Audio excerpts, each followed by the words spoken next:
ẹ kú ojúmọ́ mọ́ o kókó nínú àwọn ìwé ìròyìn wa tàárọ̀ òní ni mo mú wá fún yín o Ìdòwú Akínrẹ̀mí ló kọ mi o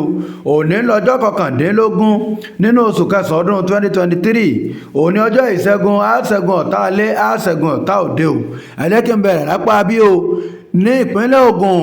àwọn ọmọ ẹlẹ́gbẹ́ Ògùn kọlura wọn nílùú Sàgám ọwọ́ iléeṣẹ́ ọlọ́pàá tẹ èèyàn mẹ́sàn-án àwọn èèyàn mẹ́jọ gbẹ́mìí níjọba ìpínlẹ̀ Ògùn bá pàṣẹ kó ń lé ogbele nípínlẹ̀ Ondo ẹgbẹ́ òṣèlú APC wọ́n fọwọ́ òsì júwe ilé fún alága tó fàgàmọ́ kọmíṣánná nípínlẹ̀ ọ̀hún lórí ọ̀rọ̀ kú Mohbad iléeṣẹ́ ọlọ́pàá ti ṣàgbékalẹ̀ àwọn ikọ̀ tí wọ́n ṣe àyẹ̀wò fínífíní lórí ikú tó ṣekú pa Mohbad. Bákan náà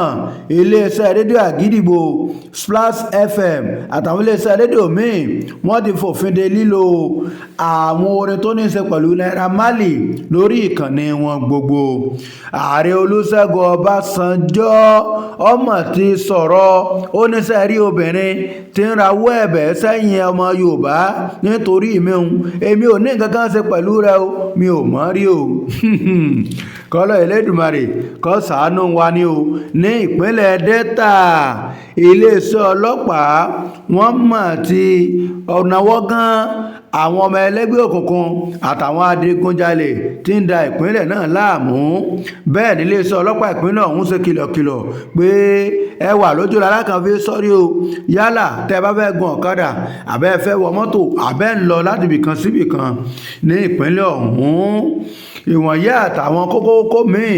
ni ó jáde láàárọ̀ òní o tí wọ́n bá gbà yín létí ọ̀tún lónìí ẹ dákun ẹ mọ́kàn tòsí sí wọn o torí pé ẹni tí ó kú tò nítọ̀la ẹ̀ adánuwá yóò ní jẹ́ abá wọn jà ẹ kú kalẹ̀. Káríayé rédíò TV ẹ fọ́lọ̀ wa lórí Facebook kẹ́ẹ̀dẹ̀ tún subscribe sí YouTube channel wa Káríayé TV lórí YouTube.